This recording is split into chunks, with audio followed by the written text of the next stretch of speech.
Quand on entend son nom, on pense surtout au chanteur de variété. Des générations de Français ont été marquées par ses titres, Marionnettiste en l'an 2001 ou encore l'hymne du Nord-Pas-de-Calais dont il était originaire.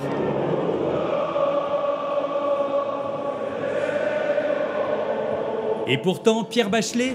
attends une seconde là, tu vas faire une vidéo entière sur Pierre Bachelet? Le Pierre Bachelet? Ce Pierre Bachelet? Petit bonhomme, tu veux tout faire comme t'en as envie. Oui, j'avoue, c'est un peu surprenant et pourtant, croyez-moi, en dehors du chanteur populaire, Monsieur Bachelet était pourtant bel et bien l'un des compositeurs français de musique de film les plus prolifiques et surtout les plus inspirés. Ces bandes originales, bien sûr, vous en connaissez peut-être certaines, l'idée n'est pas ici de jouer de mystère, mais plutôt de voir comment Bachelet s'est orienté vers la musique, alors que ça ne l'intéressait pas plus que ça au départ, et surtout d'attirer l'attention sur ses talents mélodiques et ses audaces orchestrales. Car contre toute attente, Pierre Bachelet n'était pas le même homme quand il s'exprimait pour le cinéma. Avec certaines de ses compositions, il fait même partie des pionniers de la musique électronique française. Oui, messieurs, dames, vous risquez d'être surpris comme je l'ai été en préparant cette vidéo. Et tout ça a démarré avec une demoiselle sur une chaise en rotin.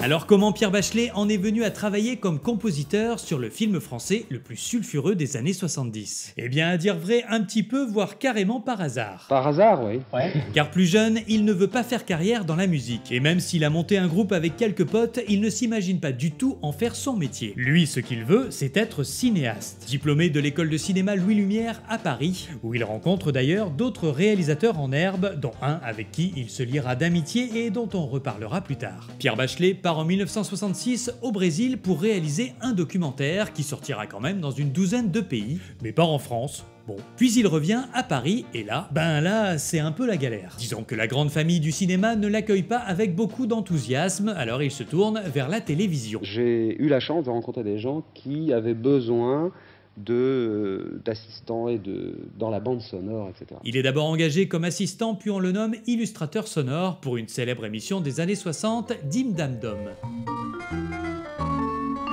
Dans ce programme, on retrouve des séquences d'actualité que Pierre Bachelet met en musique en sélectionnant des morceaux déjà préexistants. C'est ainsi qu'il travaille en collaboration avec les différents réalisateurs de ces séquences, dont l'un d'eux s'appelle Juste Jacquin. Ah bon, il a pas de prénom? Si, c'est Juste Jacquin. Bref, en dehors des émissions de télé, Jacquin fait également de la publicité, et comme il s'entend très bien avec Bachelet, il l'embarque comme illustrateur sonore. Pour l'anecdote, c'est d'ailleurs comme ça que Bachelet s'est retrouvé missionné pour trouver l'indicatif musical d'une célèbre marque de bas. Il pose son dévolu sur un thème composé par Lalo Schifrin,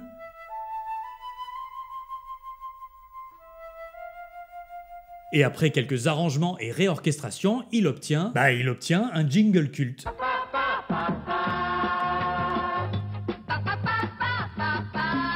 Alors puisqu'il a l'oreille musicale et qu'il fait le malin en trafiquant la musique des autres, certains de ses collaborateurs commencent à lui dire « Mais pourquoi tu essaies pas de la faire toi-même ?» Qu'à cela ne tienne, Bachelet reprend sa guitare, reforme un groupe, Résonance, et prend un pseudo, Andrew Baxon. Andrew parce que André c'est son deuxième prénom, Bach parce que Bachelet, et Son parce qu'il était à l'époque... Il était illustrateur sonore, on n'arrête pas de vous le dire. Avec son groupe Résonance, Bachelet commence à expérimenter. Nous sommes au milieu des années 70 et il est pas mal intéressé par la mouvance Blaxploitation, une série de films qui revalorise les Afro-Américains en les mettant au premier plan et dont les BO sont souvent de petits bijoux. Leur mélange soul et funk donne des idées à Bachelet et dans un album entièrement musical, il compose des titres qui pourraient tout à fait figurer dans un de ses films.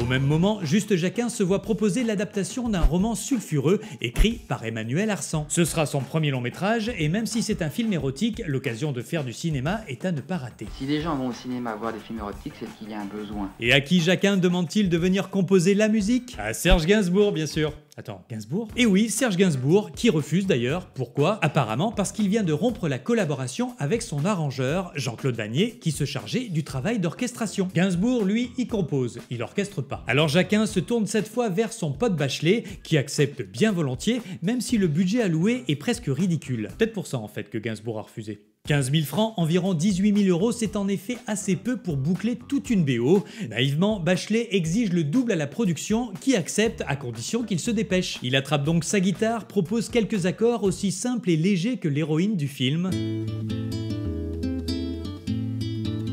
Et comme au bout du compte, il n'y a quand même plus assez d'argent pour trouver un chanteur professionnel, Jacquin demande à Bachelet de chanter lui-même les paroles. Mélodie d'amour chante le cœur d'Emmanuel, qui bat cœur à corps perdu. Et il les chantera même en anglais. Echo in the night of our delight, Emmanuel.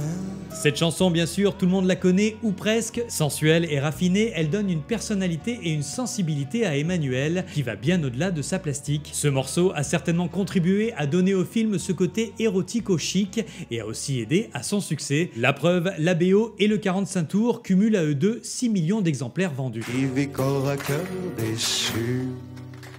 Alors si la BO d'Emmanuel reste d'une grande tendresse et sensualité, en accord avec la thématique du film, ce qui est intéressant c'est de voir que Bachelet s'autorise quand même quelques traversées en dehors des clous. On y trouve des passages limite inquiétants,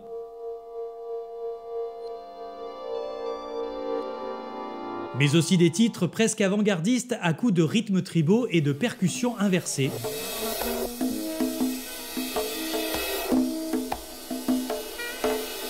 Et même du jazz progressif. Bon, alors sur cette piste, il a été juridiquement prouvé que Bachelet s'était un peu trop inspiré du groupe King Crimson.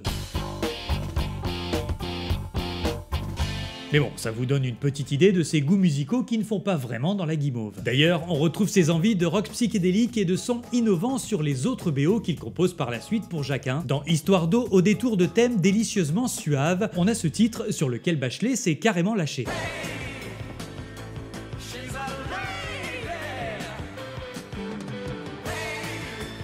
Et puis sur le dernier amant romantique, on a ce morceau OVNI où Bachelet a clairement bidouillé tous les sons électro de l'époque.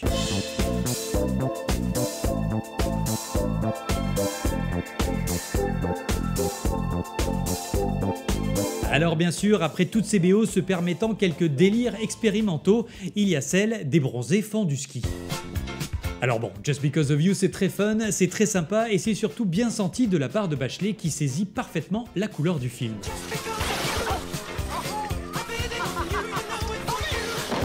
Mais bon, je vais pas vous mentir, c'est très fun, mais c'est pas le morceau que je préfère dans sa filmo. Par exemple, pour la même année 1979, j'ai plutôt un coup de cœur pour une autre BO, un petit bijou méconnu et c'est un tort. Vous vous rappelez du copain rencontré sur les bancs de l'école Louis Lumière? Eh bien c'était Jean-Jacques Hano. Et Jean-Jacques, il oublie pas les copains, surtout quand ils sont talentueux. Alors déjà pour la musique de son premier film, il avait fait appel à Bachelet, Oscar du meilleur film étranger quand même pour La Victoire en chantant. Et voilà qu'il refait appel à lui 2 ans plus tard pour son nouveau film, Coup de tête. Le film raconte les déboires d'un footballeur romantique en proie à la mesquinerie des habitants d'une petite ville de France. Je vous dois tout, monsieur le président. Alors, je vous rends tout. Pour cette chronique sociale à la sauce comédie italienne, Bachelet cherche à la fois à symboliser la désinvolture du personnage d'écorché vif, joué par Patrick Devers, et aussi à retranscrire un certain spleen provincial. Il propose alors de faire les 3/4 de la musique avec comme base un sifflement.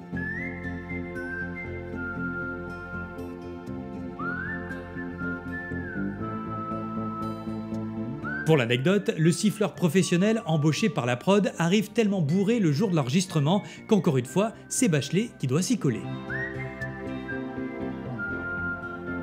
Coup de tête, c'est également le duel d'un homme seul contre tous. Le sifflement est donc aussi un clin d'œil au western spaghetti. D'ailleurs, l'harmonica vient quelquefois s'immiscer dans la partition ainsi qu'une basse ostinato. Et quand Bachelet décline son thème façon Ennio Morricone, ça donne ça.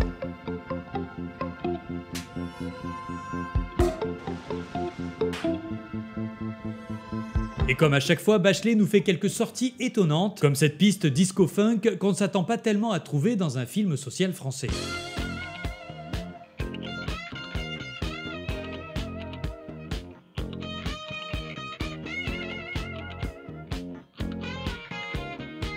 Et puis après, un producteur propose à Bachelet de faire un disque en tant que chanteur. Il s'y est déjà essayé en 1975 mais sans grand succès, et comme il s'éclate à faire des BO, il y tient pas des masses. Mais le producteur insiste et Bachelet accepte à condition de faire quelque chose d'un peu original. Il propose alors un album de science-fiction un peu conceptuel. La première chanson s'appelait Je t'écris de Mars. On voit bien que le mec penche plus du côté psychédélique que du côté romantique. Mais comme il n'est pas à l'aise avec les paroles, il confie le texte à Jean-Pierre Lang, son futur complice pour les années à venir, et Jean-Pierre, il revient avec les paroles de Elle est d'ailleurs.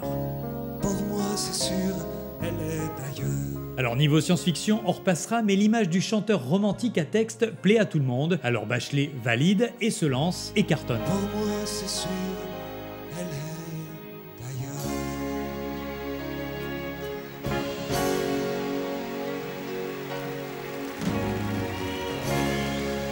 Une belle carrière de chanteur populaire s'offre à lui, mais qui l'éloigne de ses expérimentations musicales pour le cinéma. On retrouve bien quelques délires baroques pour son pote Jacquin sur la BO de Gwendoline.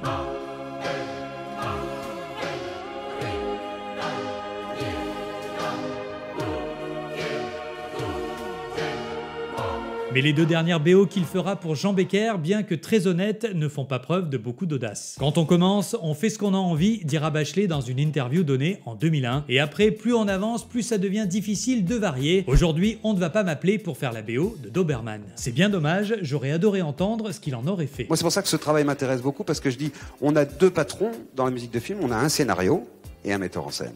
Et c'est formidable, c'est un exercice de style absolument passionnant. 20 ans après la disparition de Pierre Bachelet, une réédition de la bande originale de Gwendoline sortira prochainement dans les bacs. De quoi célébrer la mémoire de ce compositeur atypique et discret qui mérite vraiment qu'on tende une oreille à son travail cinématographique. Merci d'avoir regardé cette vidéo jusqu'au bout, j'espère que ce portrait vous a plu et qu'il vous a apporté quelques infos intéressantes. Je vous invite bien entendu à liker et à poster vos avis en commentaire, j'ai adoré les lire pour la dernière vidéo. Je vous dis à très bientôt et j'espère vous revoir pour la prochaine vidéo. C'est la moindre des choses.